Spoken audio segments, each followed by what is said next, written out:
Pronto, começou a gravar.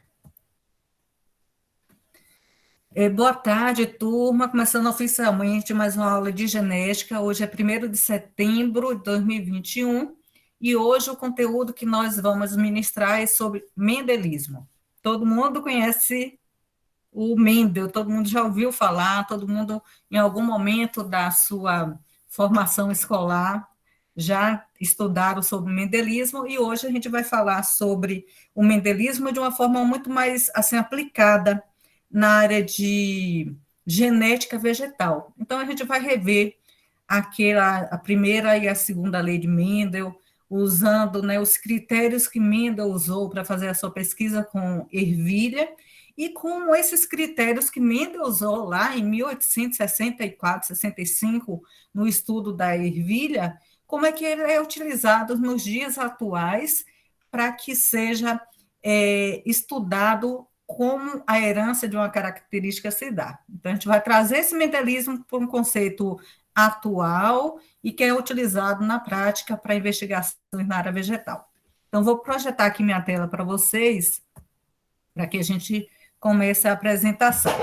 Lembrando que quando eu passo para a minha tela, eu perco qualquer contato visual com vocês aqui na minha tela. Então, a qualquer momento que vocês tiverem alguma dúvida, alguma pergunta, alguma colocação, pode me interromper para que eu possa falar, como é não? Prestar atenção no que vocês estão me perguntando para poder responder, porque muitas vezes vocês colocam no chat, como eu não estou visualizando o chat, acaba passando batido. Então, vamos lá. Mendelismo.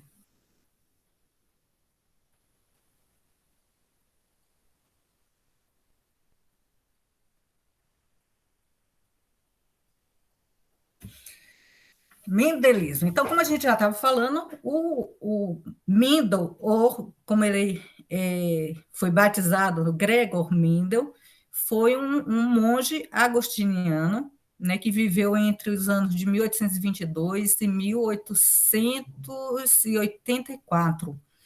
E ele é considerado o pai da genética. E ele justamente é considerado como pai da genética porque foi o único pesquisador da sua época que conseguiu levantar um conhecimento que realmente conseguisse explicar de fato como as características são transmitidas de uma geração para outra.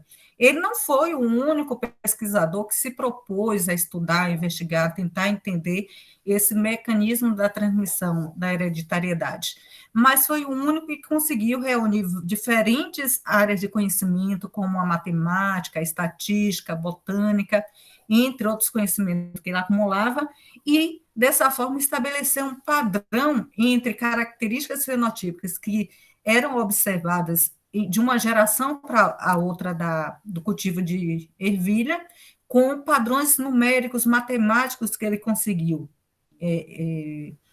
reunir. Então, ele foi o único que conseguiu, então, investigar as características fenotípicas e atribuir padrões estatísticos que se repetiu, que a gente vai ver, rever com vocês essas duas leis e que padrões estatísticos eram essas que ele conseguiu estabelecer e como isso é utilizado nas investigações na área de genética vegetal na atualidade.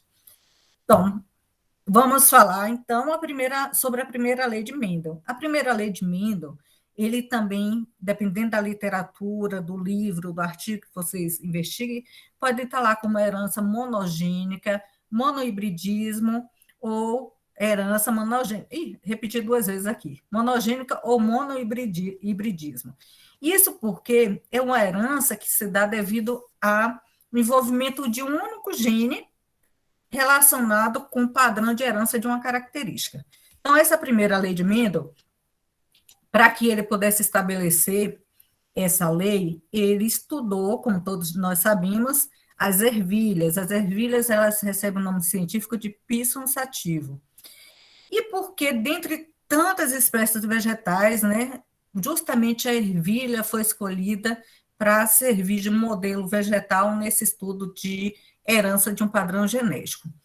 Uma das características é que é uma cultura de fácil cultivo, não requer muitos tratos culturais, inclusive ele conseguia cultivar muitas gerações de ervilha no jardim do mosteiro, né, isso porque ele ocupa um pouco, o cultivo também dessa espécie ocupa pouco espaço, então ele montou algumas estufas que ele conseguia fazer isso no jardim do mosteiro.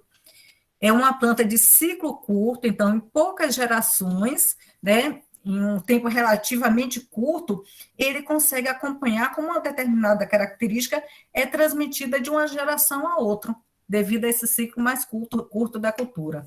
O que não se aplica a muitas espécies vegetais, né, que o ciclo é longo, então, quando se trabalha com pesquisa de melhoramento genético, por exemplo, com espécies vegetais, muitas vezes essa pesquisa é passada entre pesquisadores ao longo das gerações também por ter um ciclo excessivamente longo, que não se aplica no caso da ervilha.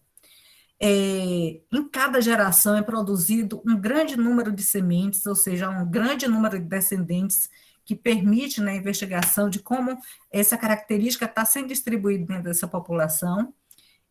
As características que foram investigadas, que foram sete, são características de fácil identificação visual, então isso facilitava também o acompanhamento da transmissão dessas características e também é possível a verificação, né, em várias gerações. Como a gente já falou, está relacionado com o ciclo curto. Como o ciclo é curto, e em um período relativamente curto também a gente consegue visualizar como essas características estão sendo transmitidas ao longo das gerações, de pai para filho, né, de avô para neto, e assim sucessivamente.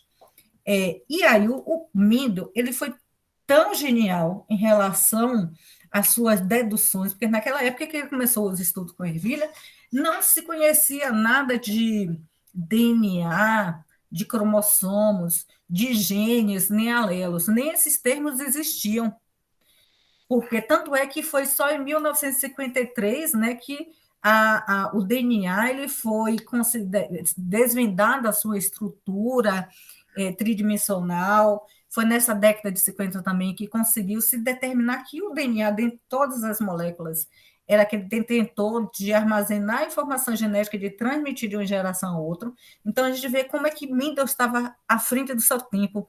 Quase que 100 anos antes, ele já conseguiu deduzir que para que as características se comportassem da forma como ele estava observando entre as gerações, era necessário que ocorresse fatores que se segregavam dentro de determinados padrões que permitia a ocorrência de padrões numéricos que ele estava observando e, posteriormente, esses fatores que ele chamou, né, que estavam ocorrendo para a transmissão das características, foram batizados de genes e as formas alternativas dos genes de alelos, né, e relacionados também com a pureza glutameta dos materiais utilizados durante os cruzamentos, que a gente vai ver já já como eram essas purezas dos gametas.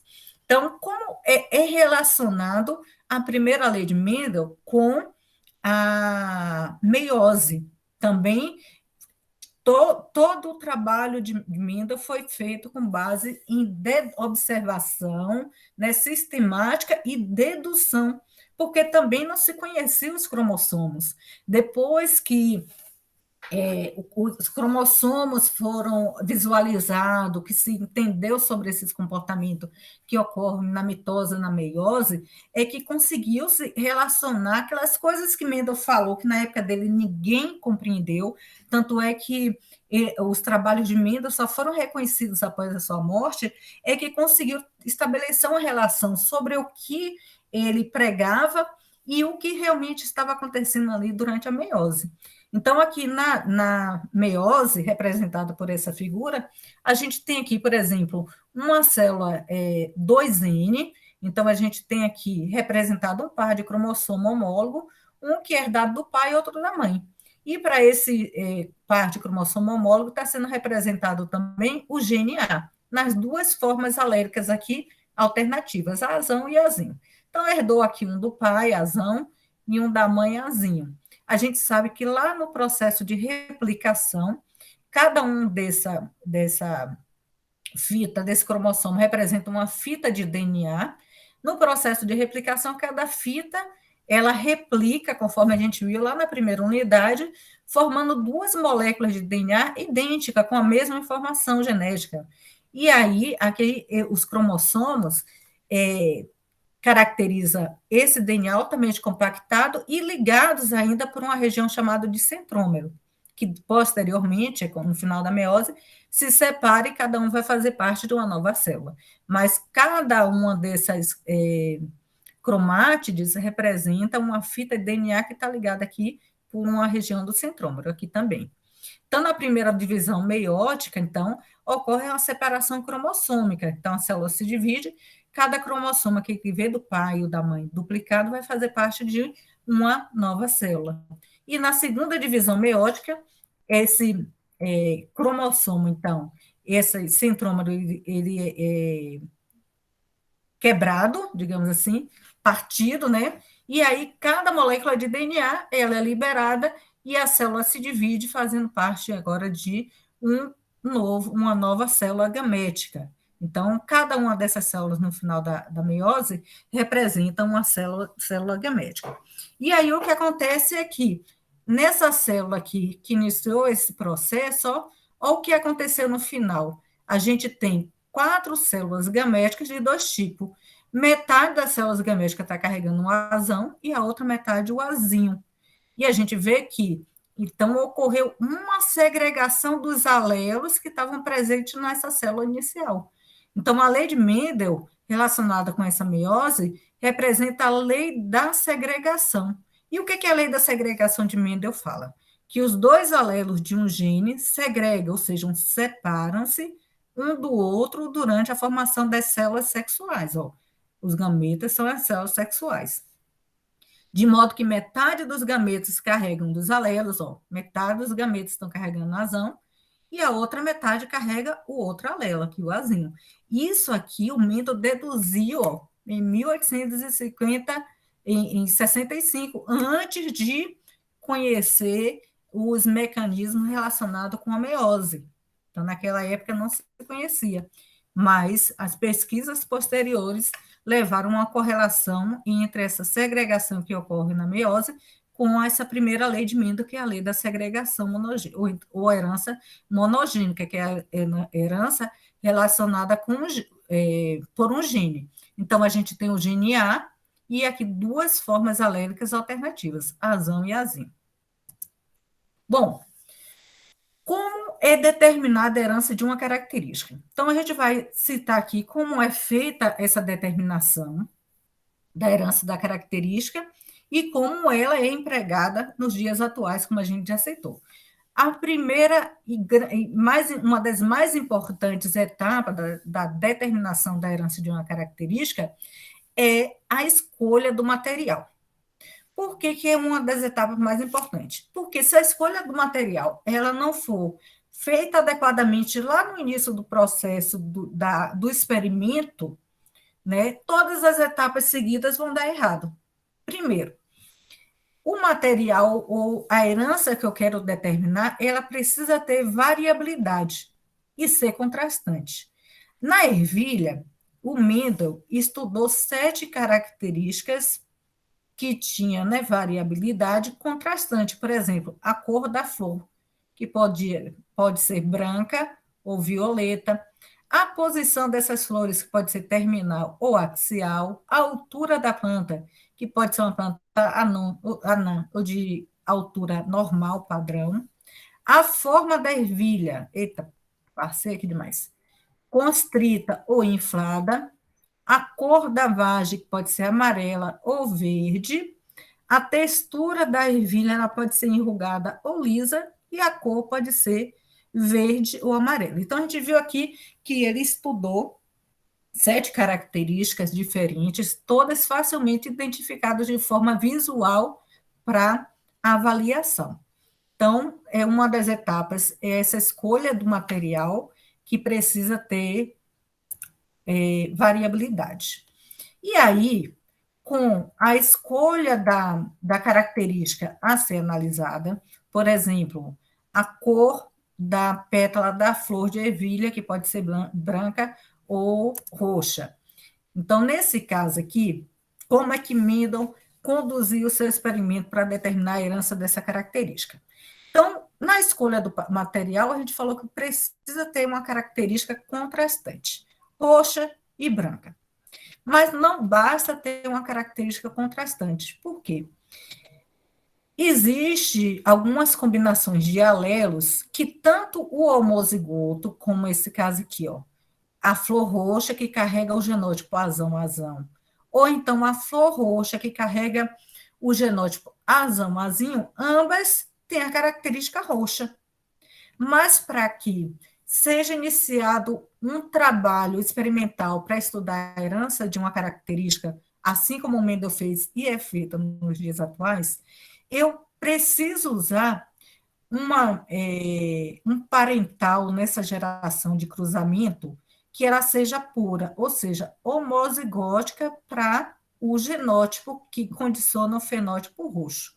Para que eu tenha certeza que essa planta que eu vou usar, ela é pura em relação ao genótipo, eu preciso pegar essa planta antes de fazer qualquer cruzamento e plantar ela em um campo isolado.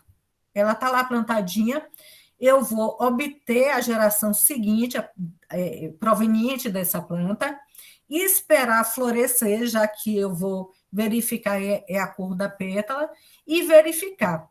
Dos descendentes dessa planta roxa, surgiu alguma descendência que estava produzindo flor branca? Se surgiu, isso quer dizer que aquela planta que eu tenho em mãos, ela é heterozigota, então ela não é pura, não serve para eu usar no meu experimento. Mas se toda a descendência só produzir pétalas igualmente roxas, isso quer dizer que ela é homozigótica, que ela é pura. Então, ela serve para que eu use ela no meu experimento. Então, esse é um pré-requisito básico para início do estudo da herança de uma característica. Usar como parentais, ó, tá vendo a geração parental, indivíduos que sejam puros, homozigóticos para a característica que ele determina.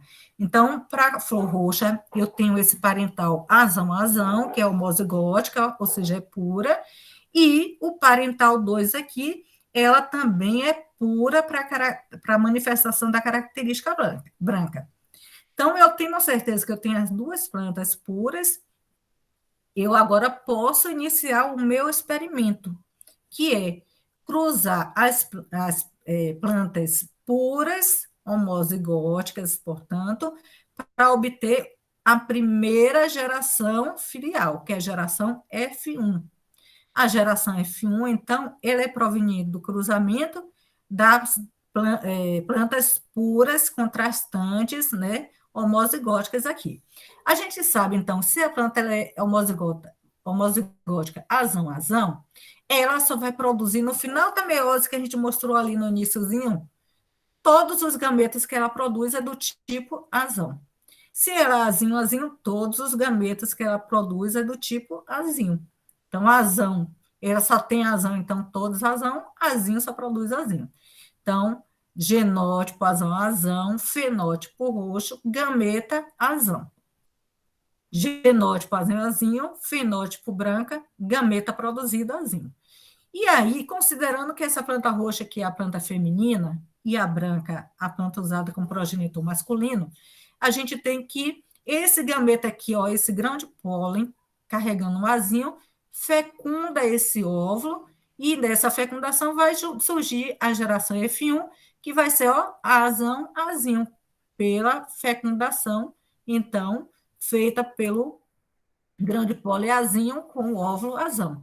Então, o genótipo da geração F1 vai ser heterozigótica, azão-azinho, que é também chamada de uma geração híbrida, ó, azão-azinho. Então, toda a geração F1, observada por Mendel, nesse caso, é uma geração que produz um fenótipo roxo, embora o genótipo seja heterozigoto. Por que que isso acontece? Porque ocorre uma relação de dominância completa, onde azão é dominante em relação a azinho. E a azão é que condiciona o fenótipo roxo. Por isso, mesmo na presença de azinho, todos os descendentes dessa geração vão produzir o fenótipo roxo, conforme ocorreu aqui na geração parental para o homozigótico dominante azão-azão. Então, a azão é dominante em relação ao azinho. Então, se eu tivesse produzido aqui 1.000 plantas na geração F1, todas as flores dessas plantas, devido a essa combinação de gametas, produz o mesmo fenótipo roxo. Bom, e aí a condução do experimento se dá cruzando plantas da mesma geração F1 entre si. Então, ao cruzar uma planta F1 com outra planta F1, eu vou obter o que é chamado geração filial 2, ou geração F2. Então, quando eu cruzo o F1 com outra planta F1, ou eu faço uma autofecundação, no caso da ervilha, também pode ser autofecundada pelo o grão de pólen da planta fecundar o óvulo da mesma planta. Então, tanto faz cruzar uma planta com outra ou ocorrer a autofecundação, a gente tem que vai ser produzida a geração F2, e a planta usada como uma progenitora feminina, ela vai produzir dois tipos de gameta, ou seja, metade dos gametas que ela produz é azão e a outra metade é azinho, ou seja, 50% dos óvulos vai carregar o alelo azão e os outros 50% o azinho. Assim, ó, como a planta usada como progenitor masculino. 50% do grão de pólen que ele produz carrega o azão e os outros 50% o azinho. E aí, pela combinação aleatória que vai ocorrer entre esses gametas, então, o grão de pólen carregando o azão, quando fecunda o óvulo, a azão vai produzir essa planta aqui, ó. Azão, que tem um fenótipo roxo, porque esse genótipo condiciona esse fenótipo. Quando esse grão de pólen fecunda esse óvulo aqui, a gente vai ter essa segunda planta aqui, ó. Azinho, também roxa, porque a azão é dominante.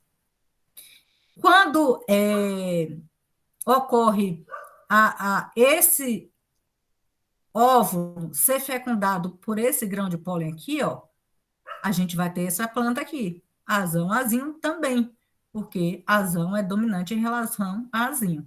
E quando esse óvulo é fecundado por esse grão de pólen, a gente vai ter essa planta azinho, aonde só na geração F2, aonde o azinho se encontra novamente, que condiciona o fenótipo branco, é que vai reaparecer essa característica que estava aqui, ó, na geração parental.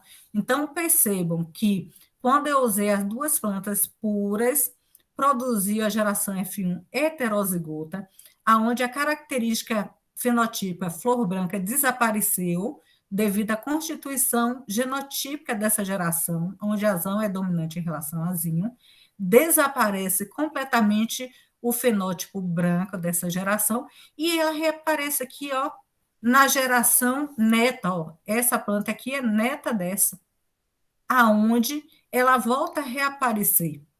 Aí é que está o pulo do gato que só Mendel, na geração dele, percebeu. Ele percebeu que toda a geração F2, quando ele repetia esse experimento em relação à investigação da cor da flor, ele observou que na F1 desaparecia a característica do pai homozigoto recessivo, na F2 reaparecia, porém numa menor quantidade. E quando ele resolveu contar e calcular o que estava acontecendo em relação a essas proporções numéricas que a gente falou, que foi o único que teve essa percepção, ele conseguiu perceber que existia um padrão numérico que estava se repetindo dentro dessa população, aonde esse fenótipo reaparecia numa proporção aonde 3 plantas apresentava uma determinada característica que estava sendo investigada, nesse caso, as flores roxas, para uma flor branca. Ele observou uma proporção de 3 para 1. E aí, para as demais características que ele estudou também, com relação à vargem, à semente, a altura da planta, a posição dessas flores, ele teve o mesmo resultado em F2, independente da característica que ele estava investigando. Quando ele seguia cada um desses critérios aqui que a gente está mostrando, F2, esse padrão voltava a se repetir. Por exemplo, 3 sementes amarelas para uma verde, ou 3 sementes verdes para uma amarela. E aí, foi daí que ele conseguiu estabelecer que, para que essas proporções de 3 para 1 ocorresse, deveria estar ocorrendo fatores que se combinavam de diferentes formas, como a gente está percebendo aqui, ó, esses fatores são os alelos dos genes, se combinando de forma que produz essa constância numérica, aonde ocorre um alelo dominante em relação a um que é recessivo. E aí foi estabelecida por Mendel, então, que na geração F2, quando está envolvido um gene, que gene é esse? O A que a gente está vendo aqui, com 2 alelos, que alelos são esses? Azão e azinho. Em F2, vai ocorrer uma proporção numérica que se aproxima a 3 para 1. Então, nesse caso, a gente está vendo a proporção fenotípica de 3 roxas para 1 branca. Embora a proporção genotípica nessa geração seja 1 azão e 2 azão-azinho. E apenas 1 azinho-azinho. Porém, tanto o genótipo azão-azão quanto azão-azinho determinam o mesmo fenótipo. Que fenótipo é esse? Roxo. Então, aí está toda a essência desse trabalho de Mendel, de conseguir perceber em F2 a ocorrência de um padrão numérico que se repete. E aí está todo o fundamento de Mendel que é usado no melhoramento genético, quando a gente vai fazer cruzamentos para poder investigar. Então, se eu tivesse percebido, por exemplo, uma característica genética nova numa planta que não foi estudada e quisesse estudar o padrão de herança dessa característica, eu precisaria fazer o estudo semelhante ao que o Mendel fez aqui. Por exemplo, uma pimenta biquinho. Se eu quero fazer o estudo ali da herança daquele biquinho, daquela pimenta biquinho. Vocês já comeram, todo mundo conhece a pimenta biquinho, né? Sim. Então, ela tem aquela característica que é facilmente identificada. Se eu pego aquela pimenta biquinho, eu quero estudar aquele padrão de herança e cruzo com ela com a pimenta cereja, que é redondinha, né? Facilmente identificado. Uma tem biquinho, a outra é redondinha. Então, eu precisaria conseguir essas plantas com biquinho e a sem biquinho, a cereja, plantar em lote separado para ver a pureza, ou seja, se no meio daquela cereja não apareceu nenhuma biquinho, ou se no meio da biquinho nenhuma cereja, é porque elas são puras. Aí eu inicio o meu experimento, vou cruzar uma com a outra para obter a geração F1, cruzar F1 com F2, aí eu já, se realmente eu tenho uma hipótese que na herança dessa característica da herança biquinho está envolvido um gene com 2 alelos, eu já tenho como presumir que, se minha hipótese estiver certa, na geração F2, eu vou obter 3 pimenta cereja para uma biquinho. Se isso se confirmar no meu experimento, eu falo, eu estou no caminho certo. A proporção se aproxima, a proporção mendeliana é de 3 para 1. Isso é um indicativo que é um gene com 2 alelos relacionado com a herança dessa característica. Mas basta isso? Não. A gente tem que aplicar um teste estatístico para confirmar que realmente aquela proporção que eu contei no meu experimento, estatisticamente, ela se aproxima da proporção 3 para 1. E dessa forma, né, essa proporção genotípica 3 para 1 na geração F2, genotipicamente ela me indica que, quando isso ocorre, está envolvido na herança daquela característica um gene só que está envolvido, com 2 alelos, nesse caso que a gente viu da herança da flor, azão e azinho, havendo dominância completa de um alelo sobre o outro. A gente viu que o azão é dominante sobre o azinho. Então, é usado esse mesmo critério. além de fazer o cruzamento para obter a geração F2, conforme a gente viu, também é usado nos estudos modernos o que é chamado de retocruzamento. O que é o retocruzamento? Nada mais é do que eu pegar aquela geração, eu não cruzei as duas plantas puras, ó, a geração parental puras, obtive a geração F1. O retocruzamento nada mais é do que pegar a geração F1 e cruzar com cada um dos parentais. Quando eu pego o F1 e cruzo com o parental 1, eu estou realizando o retocruzamento 1. Quando eu pego ele e cruzo com o parental 2, eu estou realizando o retocruzamento 2. Quando eu pego ele que é heterozigoto e cruzo com o homozigoto dominante, eu tenho que o heterozigoto, a gente já sabe, ele vai produzir dois tipos de gametas, um carregando o alelo dominante e o outro recessivo. Então, aqui a gente está representando esse heterozigoto aqui, Vzão, Vzinho, ele produz gameta Vzão e Vzinho, 50% de gameta de cada tipo. O pai homozigoto dominante, ele só produz um tipo de gameta, que é carregando todos os gametas que têm o alelo dominante. Nesse cruzamento, então, da planta F1 com pai 1, a gente vai ter descendentes Vzão, Vzão, o genótipo, que condiciona um fenótipo roxo, e vai ter também descendentes, ó, Vzão, Vzinho. Esse aqui, ó, heterozigoto, mas existe uma dominância completa, então ela também vai ser roxa. Então, 100% da característica fenotípica do retocruzamento 1 são flores roxas, e com relação à constituição genotípica, a gente tem que 50% vai ser Vzão, Vzinho, e 50% Vzinho, Vzinho. Podia estar usando azão, azão aqui? Podia. Podia estar usando qualquer representação que simbolize que se trata do mesmo gene com duas formas alternativas de alelo. Ou Vzão, Vzinho, ou azão, azinho, ou Bzão, Bzinho, Lzão, Lzinho, conforme desejar. O que indica, então, essa segregação? Peraí, que aqui está deslocada. É a de cá. O retocruzamento 2. No retocruzamento 2, como a gente já falou, é o cruzamento da F1 com o parental 2. Então, cruza-se o heterozigoto com o homozigoto recessivo. Nesse caso, a gente sabe que o heterozigoto produz dois tipos de gameta, o Vzão, Vzinho, e o homozigoto ele só produz um único tipo de gametas, todos eles carregando o alelo recessivo, que é o Vzinho. Então, vai ter, na produção da descendência, descendentes Vzão, Vzinho e descendentes Vzinho, Vzinho. Ó. Então, estão aqui os dois tipos. Vzão, Vzinho, como o dominante, ele determina a característica, a dominância completa, ele vai ser roxa, e Vzinho, Vzinho vai ser branca. Então, na geração F2, chamada de cruzamento teste, cruzamento de F1 com o pai 2, a gente vai ter que a característica branca também volta a aparecer.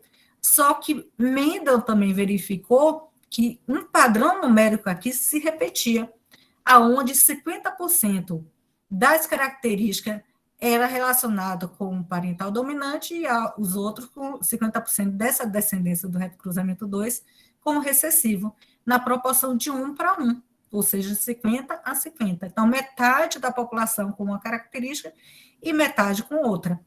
Enquanto a proporção genotípica, né, metade é Vzão, Vzinho, e a outra metade é Vzinho, Vzinho.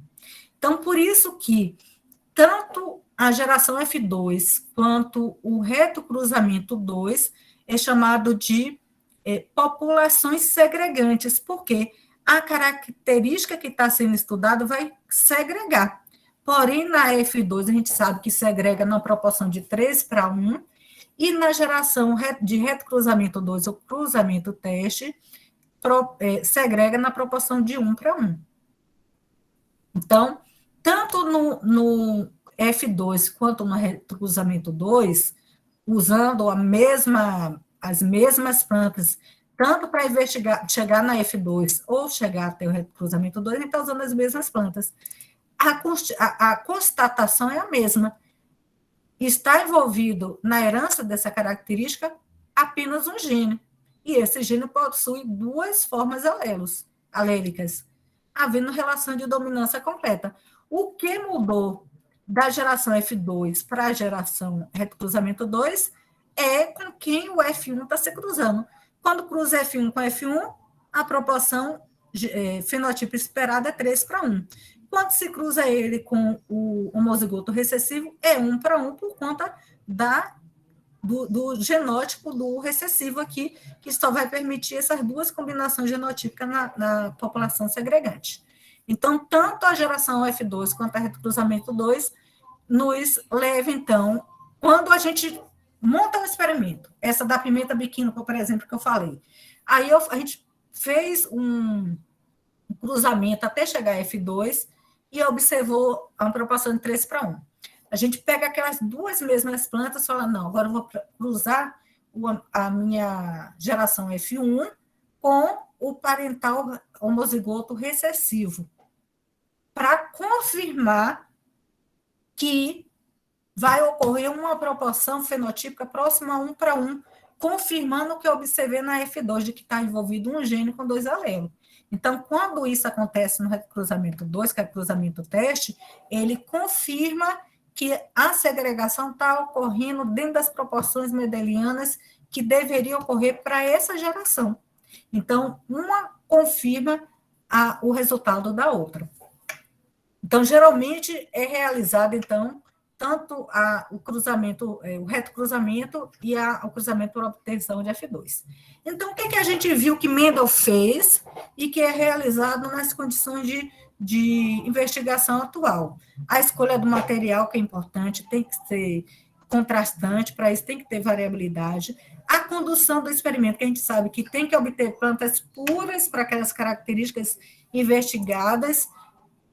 Tendo essas plantas puras, elas são cruzadas, esses parentais entre si, para obter a geração F1, que é a primeira geração filial. Está mostrando aqui, ó, em ervilha, o que Mendel fez para evitar a autofecundação, e ele realmente tivesse certeza que a branca e a roxa estavam se cruzando, foi tirar, ó, mascular a planta que ele ia usar como planta feminina. Então, ele tirou as estruturas masculinas, deixando só a estrutura feminina e fez a realização de um cruzamento artificial. Então, ele teve certeza que essa planta ela foi cruzada com a branca, da forma que ele gostaria que acontecesse, e não a autofecundação, como uma ervilha pode acontecer também. Então, realizado esse procedimento, o cruzamento dos parentais puros, branco e roxo, ele obteve a geração F1, que é a geração híbrida, né, heterozigota. Cruzando a F1 com F1 ou autofecundando F1, obtém-se a F2. E também, normalmente, para confirmar os resultados de F2, se realiza o retrocruzamento 1. Agora, o mais importante é o retrocruzamento 2, que o retrocruzamento 2 ocorre uma segregação de 1:1. A geração F2, uma segregação de 3:1. Então, essas são as etapas que a gente realiza. Se a gente fosse falar, gente, vamos lá para a estufa, vamos montar um experimento com essa pimenta biquinho e vamos obter todas as gerações e ver se a F2 vai segregar no 3:1, se no retrocruzamento 2 vai segregar 1:1, para a gente montar um artigo e publicar esse resultado. Então, esses seriam os passos a serem seguidos. E, por fim, se a gente chega a um valor, né, próximo a 3:1 e 1:1, a gente vai realizar agora um teste estatístico para confirmar de que essa segregação, que não é exata, é próxima a 3:1, é próximo a 1:1, estatisticamente confirma que ele se ajusta àquele padrão mendeliano. Então, para realizar esse teste estatístico, então, eu tenho que usar as populações segregantes, F2, que segrega na 3:1, e retrocruzamento 2, que segrega 1:1. Então, para isso, a gente monta o experimento conforme a gente mostrou até então, e aí, nessa fase de F2, a gente faz a contagem. Como é a contagem? Aí vai lá no campo, ou vai lá na estufa e conta quantas flores roxas foram produzidas na população F2, contou e foi lá e anotou, fez a tabulação em uma tabela a anotação. Foram verificadas nessa população F2 622 flores roxas. E quantas brancas? Brancas tinha em torno de 210 flores brancas. Então, a gente foi lá, contou e anotou. Recruzamento, a mesma coisa. Se eu estivesse fazendo com a pimenta biquinho, vamos lá, vamos anotar quantas tinha bico e quantas não tinha bico, tanto na geração F2 e recruzamento 2, para a gente poder fazer a análise estatística. Então, aqui, eu estou trazendo um experimento fictício para vocês, aonde, nesse experimento fictício, a gente está com valores que, dentro daqueles valores que são esperados, por exemplo, no meu parental 1, se eu estou analisando aqui a herança com relação à textura da semente de milho. Então, eu estou lá, eu fiz uma investigação para semente lisa e semente rugada. Eu vou pegar meu parental 1, eu vou plantar em lotes separados, né, para verificar se ele é puro, e aí eu vou verificar que é puro. Por quê? Desde a minha geração parental, todas produziram semente lisas e nenhuma enrugada. Ela é pura. Parental 2, para característica enrugada, ela é pura também, porque na geração proveniente dela, nenhuma lisa apareceu. Pronto, beleza. O que é que eu vou fazer? Cruzar pai 1, que é puro, com pai 2, que é puro, para característica lisa enrugada, e vou obter minha população F1. Quantos F1 vai aparecer? Depende do número de cruzamentos que eu fiz. O importante é que na minha F1, 100% tem a característica do pai que carrega o alelo dominante. Nesse caso aqui, 100% da minha população F1 é lisa conforme o pai 1, indicando que a característica lisa é aquela que carrega o alelo dominante, porque não apareceu nenhuma enrugada. Se aparecesse aqui, na F1 lisa enrugada, o que isso me indicaria? Que o parental que eu usei aqui, o homozigoto dominante, na verdade, não era o homozigoto dominante, ele era o heterozigoto, ele não era puro. Então, eu tenho que refazer o replantio do pai 1 para ter uma planta que seja realmente pura. Se ela for pura, em F1, ela vai ter a característica só do dominante, não segrega aqui. E aí, o importante é que 100% da minha F1 seja pura, apresente a característica do pai dominante. Ele é heterozigoto, ele não é puro. Cruzando F1 com F1 ou autofecundando, dependendo do tipo de reprodução da espécie, eu vou obter minha geração F2.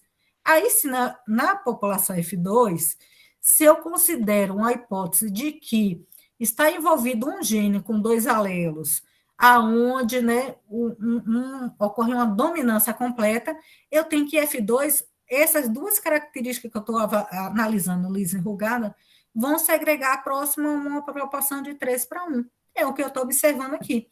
F2, eu obtive no meu experimento fictício aqui, uma proporção próxima de 365 para 115, que é uma proporção próxima a 3:1. Não é exato 3:1, mas próxima.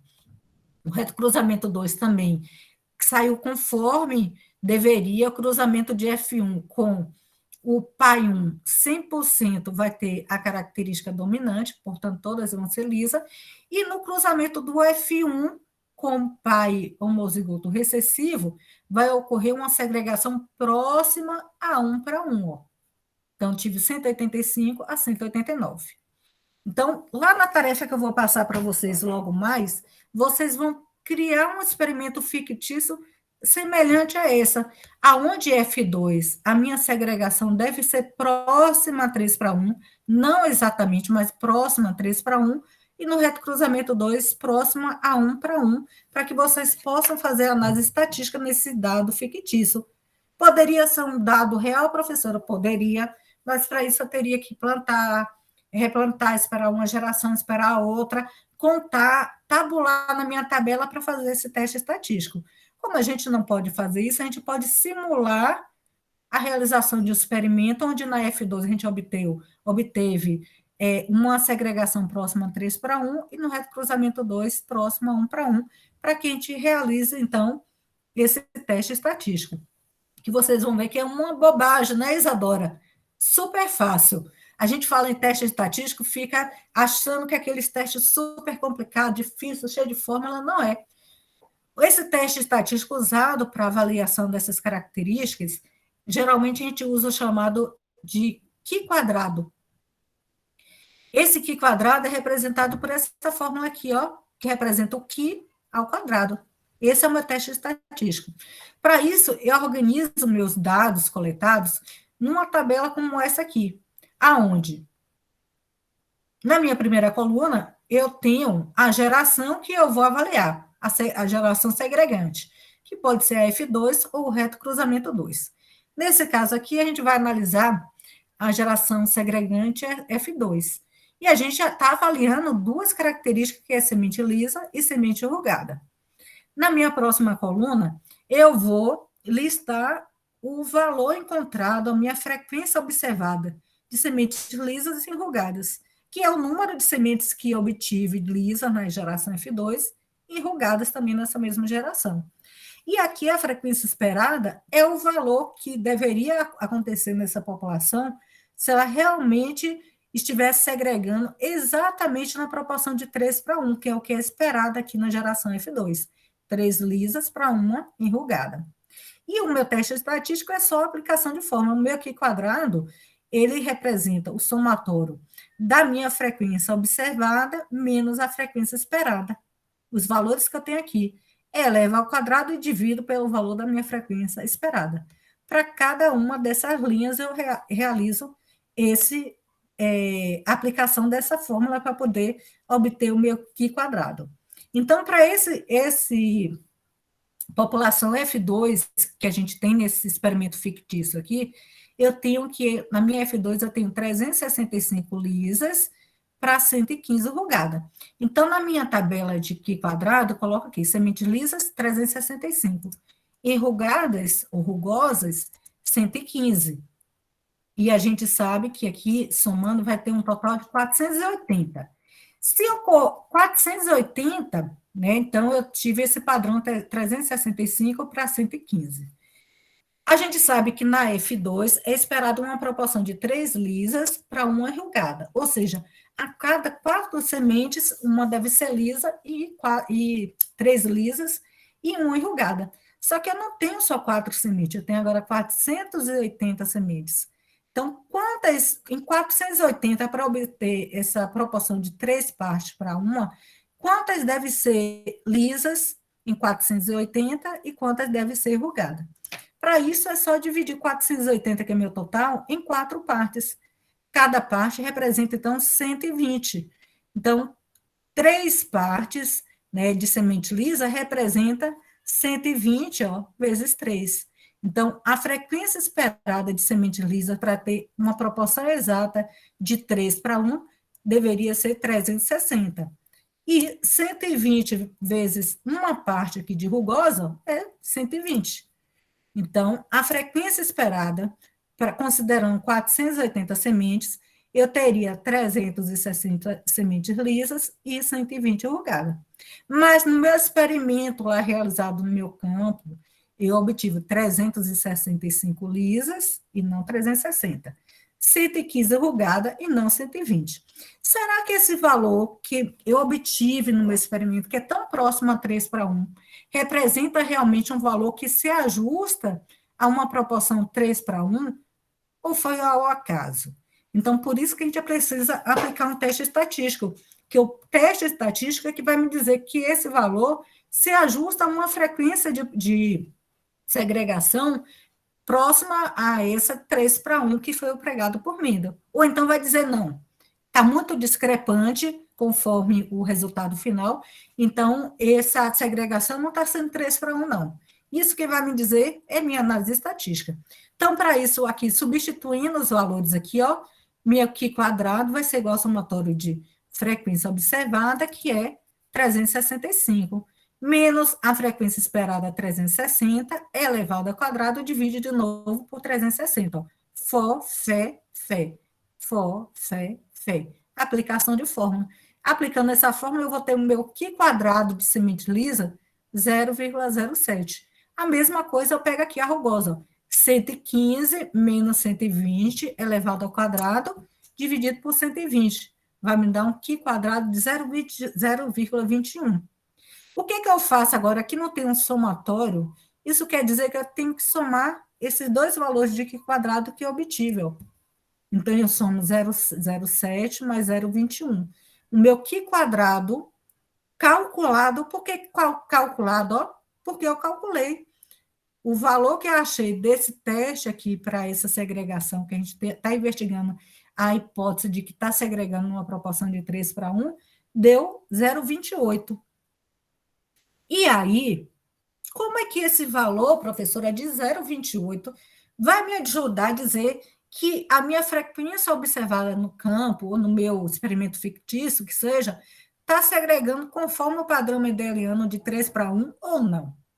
Para isso, eu vou precisar comparar esse valor meu calculado com o valor que é fornecido numa tabela de Qi quadrado. Então, eu preciso achar esse valor aqui, ó, do meu Qi quadrado nessa tabela. Para achar o valor de Qi quadrado na tabela, eu tenho que usar dois critérios para usar essa tabela. O primeiro critério é a minha probabilidade ou nível de significância. Quando a gente trabalha com experimento vegetal, o nível de significância que a gente usa é um nível fixo, 5%, que é 5 dividido por 100, que lá na tabela eu vou achar ele 0,05. Esse valor não muda, é um valor que eu vou usar sempre na tabela. Significa que, usando o nível de significância de 5%, eu tenho 95% de chance de cometer um acerto na minha estatística, na minha probabilidade de afirmar que está ocorrendo uma segregação 3:1 e realmente isso de fato está acontecendo. Então, a gente usa esse nível de significância de 5%, que é 0,05. É fixo, não muda. O que vai mudar aqui é um outro critério, que é o grau de liberdade, mas é super simples de aplicar. Porque para eu achar o grau de liberdade na minha tabela, eu vou usar essa fórmula que é N menos 1. Quem que é N?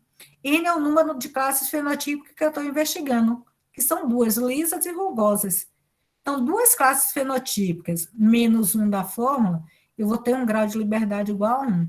Então, na minha tabela, para eu achar o meu Qi quadrado tabelado, eu vou procurar onde tem o nível de significância 0,05 e o grau de liberdade 1. Aonde esses dois valores ocorreu uma interseção entre eles, vai estar o valor do meu Qi quadrado tabelado.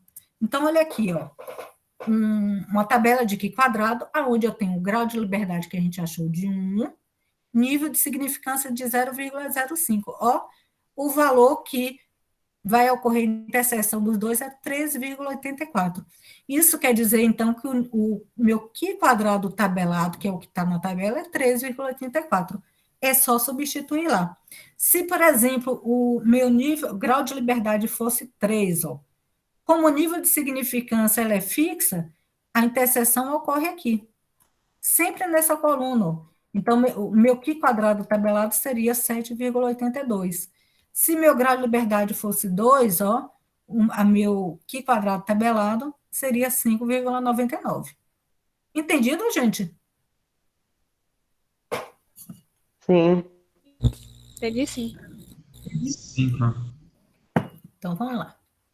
Aí, agora sim, vem o pulo do gato. A gente já sabe que o que eu calculei foi 0,28. O que eu encontrei na tabela, usando o nível de significância 0,05 e grau de liberdade 1 é 13,84, eu tenho que comparar um com o outro. Ah, ótimo, agora entendi. É só comparar. Tá, comparar como? 0,28 com 3,84. Qual o critério de comparação para eu...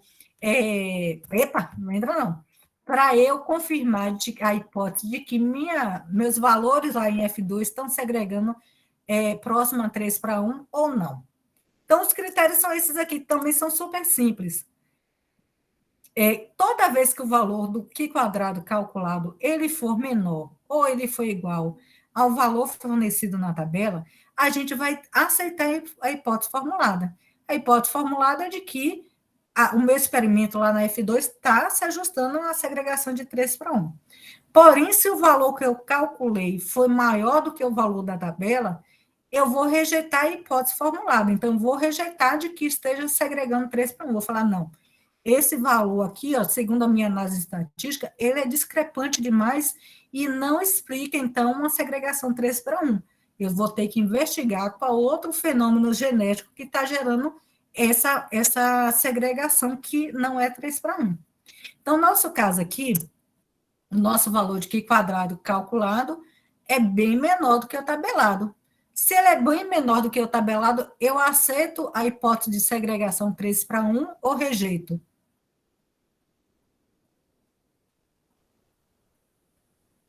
Aceito ou rejeito, meu povo? Vamos lá, meu povo! Espera, Se for professor. maior ou se for menor? Aceito que está segregando uma proporção próxima a 3:1 ou não? Olha os critérios aqui, ó. Aceita. Aceita. Aceita. Ou seja, toda vez que o meu valor de Q quadrado der menor do que o da tabela, isso quer dizer que, apesar daquela pequena diferença de 365 para 360, 115 por 120, é uma alteração que é esperada dentro da população, mas que aquele valor ele é tão próximo a 3:1 que ele se ajusta. E aí, com base nisso, eu vou escrever meu artigo científico lá sobre o padrão de herança da pimenta biquinho, e aí eu vou concluir que eu fiz todos aqueles critérios científicos determinados, seguindo a compreensão conforme as leis mendelianas, e que no final eu apliquei o teste estatístico que me revelou que a minha hipótese de segregação 3:1 está corretíssima. Então, eu vou aceitar a hipótese de que, nesse caso aí que a gente estudou a textura da semente, está segregando uma proporção de 3 sementes lisas para uma enrugada. Em que geração que eu investiguei isso? Na F2. O que isso significa geneticamente? Geneticamente, essa proporção 3:1 indica que na herança da característica textura da semente está envolvido um único gene com duas formas alérgicas, havendo uma relação de dominância de um alelo sobre o outro. Se fosse na pimenta biquinho, o que é que eu ia falar? Com relação àquela segregação que eu obtive lá na frequência observada na F2, ela se ajusta à frequência mendeliana de 3:1. E na F2, a gente está tendo uma segregação próxima. Isso está indicando que na herança da característica biquinho está envolvido um gene com dois alelos, havendo relação de dominância. Aí teria a proporção de 3 cerejinha para uma biquinho, né? Aqui foi 3 textura lisa para uma enrugada. E é dessa forma que a gente pega aquele conceito de medo que a gente aprende lá no 2º grau, fica aprendendo só fazer aquele xadrez mendeliano ou quadro de Punnett, aprende a combinar azão com azão, azão com azinho, azinho com azinho, e aí por diante, bezão com bezão, bezão com bezinho, mas não consegue perceber como na nossa vida real, dentro da minha área de estudo, de pesquisa, eu trago esses fundamentos mendelianos para fazer uma investigação real. Eu vou pegar lá uma característica de uma espécie vegetal e vou usar critérios mendelianos para investigar, usando, né, todo um critério científico já pré-estabelecido, com proporções que eu vou buscar se essa proporção está ocorrendo ou não, aplicar um teste estatístico e, no final, publicar um artigo. É dessa forma, aonde eu fiz um estudo que eu estou mostrando que tem um gene envolvido na herança daquela característica que eu estou observando. Ficou claro, gente, para todo mundo? Hein, gente? Ficou, claro? prof. Ficou sim, Pro. Agora eu pergunto para vocês. Se, em vez de eu usar a geração F2, eu estivesse usando a geração do reto cruzamento 2, o que mudaria? Pense aí, eu vou dar 30 segundos para vocês, que eu vou ali rapidinho no banheiro. E é o tempo que vocês pensam como é que o que é que mudaria em relação à geração F2.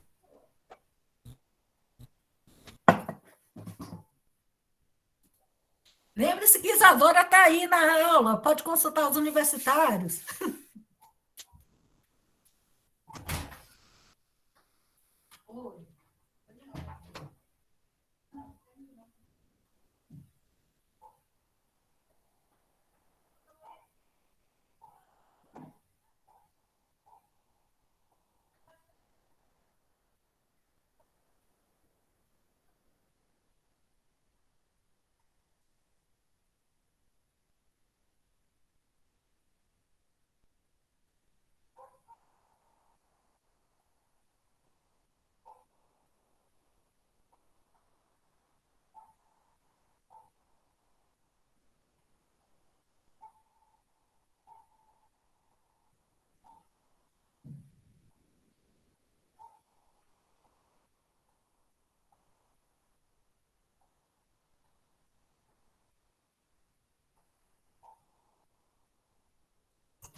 E aí, meu povo, o que mudaria em relação a F2 se eu estivesse estudando a segregação da população segregante retrocruzamento 2? Quem se habilita? Dou-lhe uma. Ninguém? Iria, no caso, rejeitar a hipótese? Não. Na verdade, o que muda... Quem que foi que falou? Ismael. O Ismael. O que muda, ó, eu vou mostrar aqui agora. Lembra que em F2 a segregação é 3:1 e no retrocruzamento 2 a segregação esperada é 1:1? Sim. Aí o que muda é que no meu teste estatístico eu teria que fazer considerando, ó, as proporções do retrocruzamento 2, que são qual? 185 lisas para 189 enrugada. Eu ia realizar o teste estatístico para essa geração, considerando uma segregação de 50% das características. Então, aqui seria 185 lisas para 189 enrugada, que dá um total de 374 sementes observadas.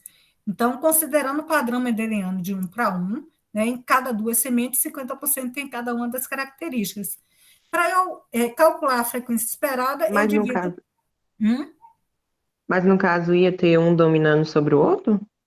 Tem um dominando sobre o outro. Mas o que é que muda aqui que a gente viu no cruzamento é o genótipo. Quando eu cruzo F1 com o parental homozigoto recessivo, essa daqui vai ser, por exemplo, azão, azinho, que dá característica lisa, e essa azinho, azinho, que é rugosa.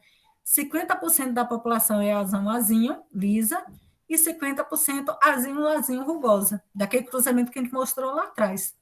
E aí, para eu calcular a frequência esperada, ó, eu divido esse valor total por 2, porque é esperado 50% de cada um dos fenótipos na população, que é esperado, então, 187 lisas para 187 rugosas, no total de 374 sementes deveria ter essa proporção exata mendeliana.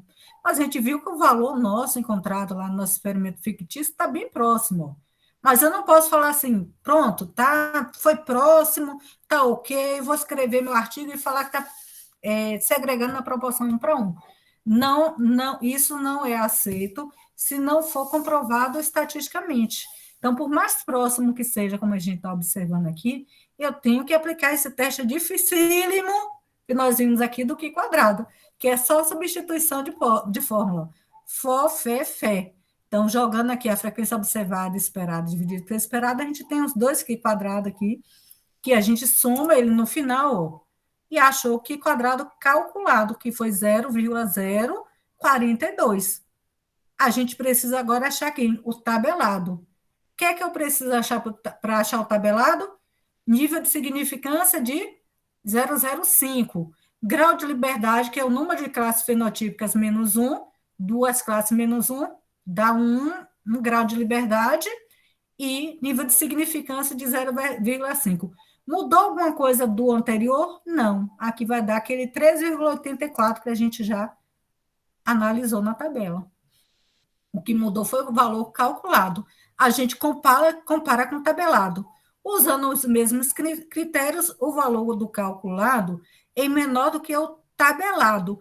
A gente aceita a hipótese de que a segregação de 185 e 189 lá está sendo uma segregação próxima a 1 para 1 ou rejeita quando o calculado é menor do que o tabelado? Aceita. Aceita. Então, jamais, se eu estou usando a mesma população para criar a população F2 e criar a população reto cruzamento 2, jamais eu vou ter uma população que o valor de um vai ser alto, maior do que o da tabela, e o outro vai ser menor.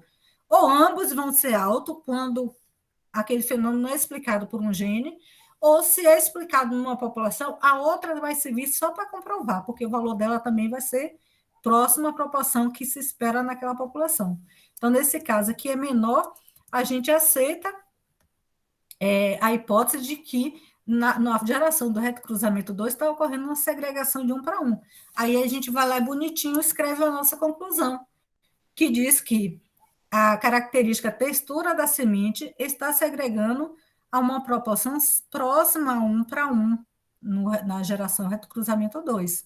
Geneticamente, o que isso indica? Se eu tenho uma população reto cruzamento 2 com a segregação 1 para 1, isso está me indicando que na herança dessa característica está envolvido um gene apenas, com duas formas alélicas, aonde um alelo é dominante em relação ao outro. A mesma dedução da anterior, da F2. Só muda aqui, ó, a segregação que a gente observa no reto cruzamento 2, que é 1 para 1, e na F2, que é uma segregação próxima a 3 para 1. E aí, gente, usando esse passo a passo, eu consigo fazer qualquer estudo de herança de característica, em que eu consiga ter o material puro, contrastante, cruzar observando esses critérios.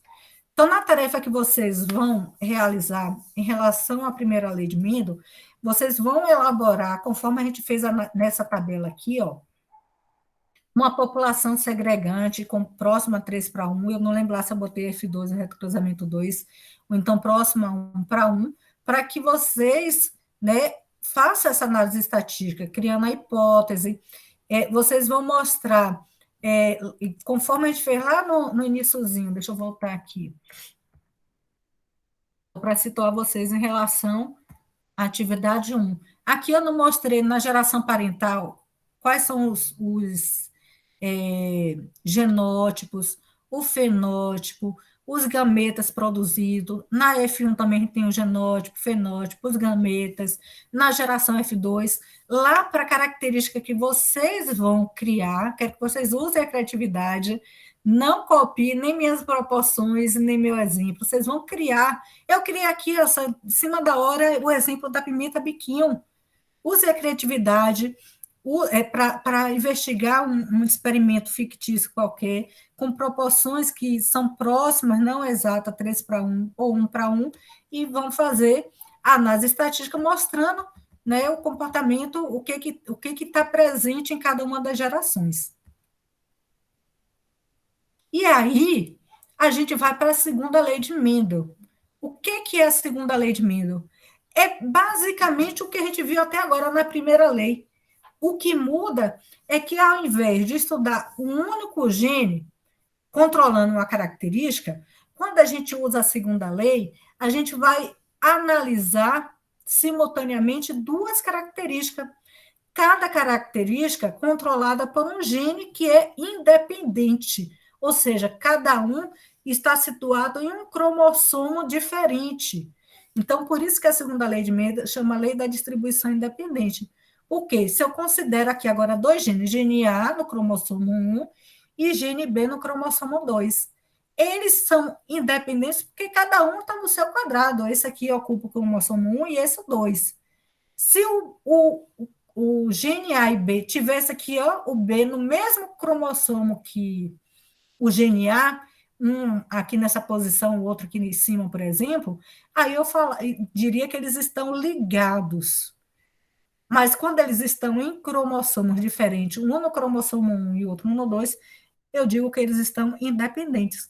E aí o que muda em relação a tudo que a gente viu, que agora é possível a gente falar assim, eu quero investigar a textura da semente, que a gente investigou, lisa e enrugada, mas também a cor da semente, verde e amarelo, simultaneamente, um controlado pelo gene A e o outro pelo gene B.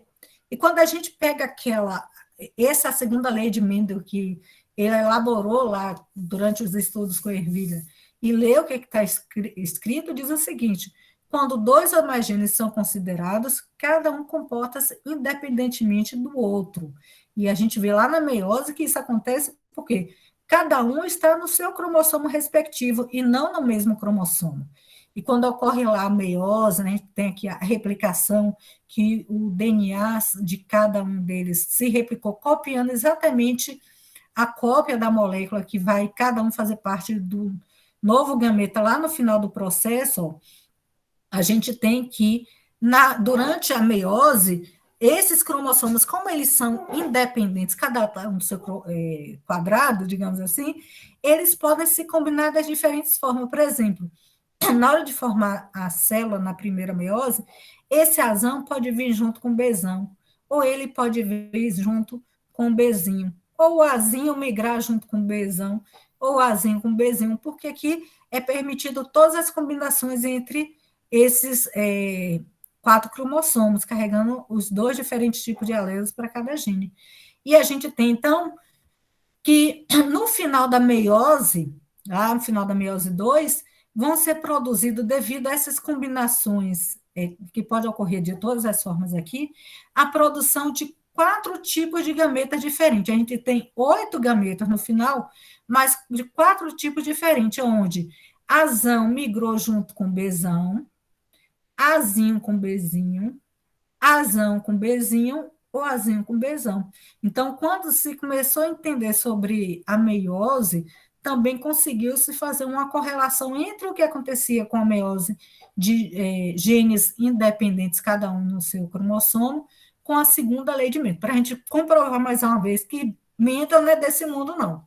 Ele chegou pensando na frente de todo mundo que estudava muito mais a fundo, é mais tempo do que ele, mas ele conseguiu reunir, como nós já falamos, diferentes áreas, e a matemática possibilitou ele enxergar o que ninguém jamais havia enxergado. E até hoje é usado em experimentos nessa área. Então, só para a gente entender a aplicação da segunda lei de Mendel, né, a gente vê aqui 2 características sendo estudadas simultaneamente. Quais são essas características? Cor da semente, amarela e verde. Textura da semente, lisa e enrugada. Então, quando a gente trabalha a segunda lei de Mendel, a gente usa o mesmo passo a passo que a gente viu usando a primeira lei de Mendel. Primeiro, a gente tem que conseguir parentais puros e contrastantes para o que eu vou analisar. Nesse caso, ela é pura para característica lisa, ela tem Rzão, Rzão, e é pura para característica amarela, porque ela tem o Vzão, Vzão. Essa também é pura para característica rugosa, ó. O gene para característica rugosa é Rzinho, Rzinho. E para a cor, ela é pura porque ela é Vzinho, Vzinho. Então, nessa geração que a gente falou que é a mais importante, é a gente confirmar de que os pais são puros. Sendo puro, plantou lá em lote isolado, não segregou dentro da população das amarelas e lisas, nem da rugosa e verde, para uma característica diferente, então são puras. A gente pode cruzar, então, elas para obter a primeira geração filial. A gente sabe que ela sendo pura para esses genes, esses 2 genes aqui, gene R e V, vai produzir todos os gametas carregando Rzão, Vzão. Ela vai carregar, porque como os gametas são haploides, só pode carregar um cromossomo de cada um desses genes. Então, o cromossomo número 1, vamos supor, carregando um Rzão, e o número 2 carregando um Vzão. E aqui, ó, todos os gametas dessa planta vão ser carregando Rzinho e Vzinho. Supondo que essa é a planta masculina, esse grão de pólen vai fecundar esse óvulo e vai dar origem, então, a esses filhos, todos com a combinação Rzão, Rzinho, Vzão, Vzinho.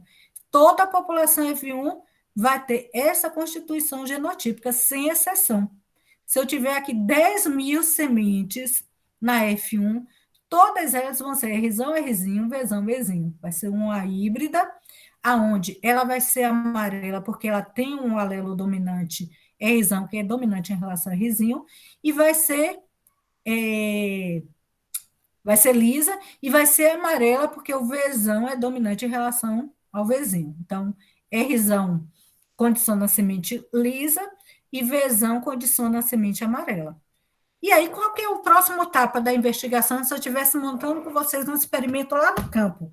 A gente vai fazer o que com a F1?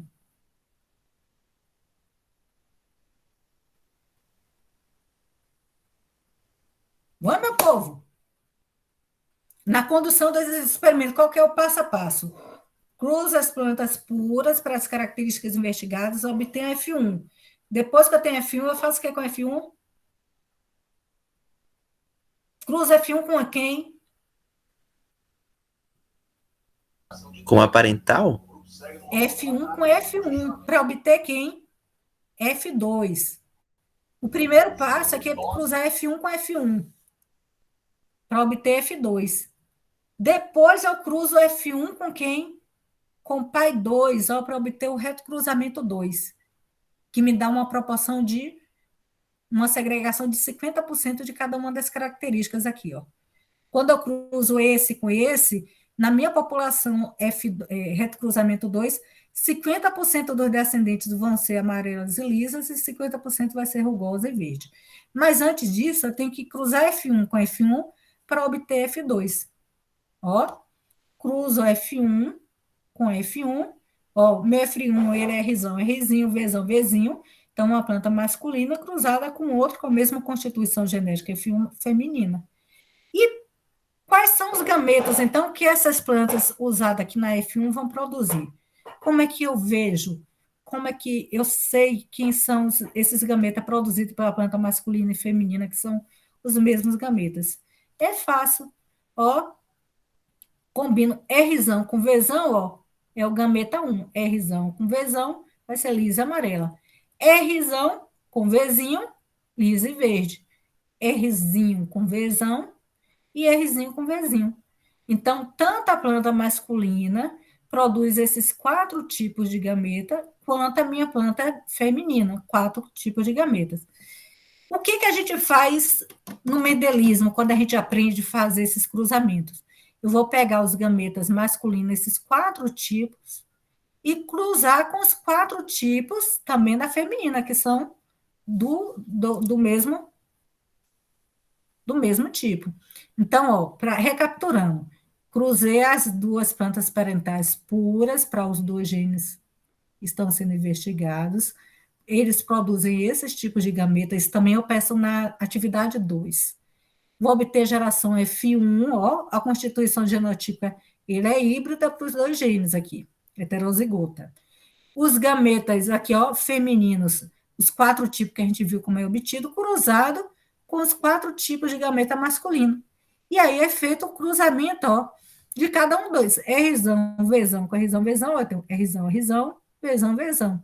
Esse com esse aqui, eu tenho que Rzão, Rzinho, Vzão, Vzinho, combinado com esse aqui, Rzão, Vzão, com esse aqui, Rzão, Rzinho, Vzão, Vzão. Esse com esse aqui, Rzão, Rzão, Vzão, Vzão, esse com esse aqui, Rzão, Rzinho, Vzinho, Vzinho.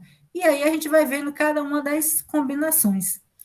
E a gente sabe, então, que fazendo corretamente a combinação de cada um deles aqui, no meu xadrez, geralmente não é representado assim de bico para cima, ele é representado um quadradinho correto.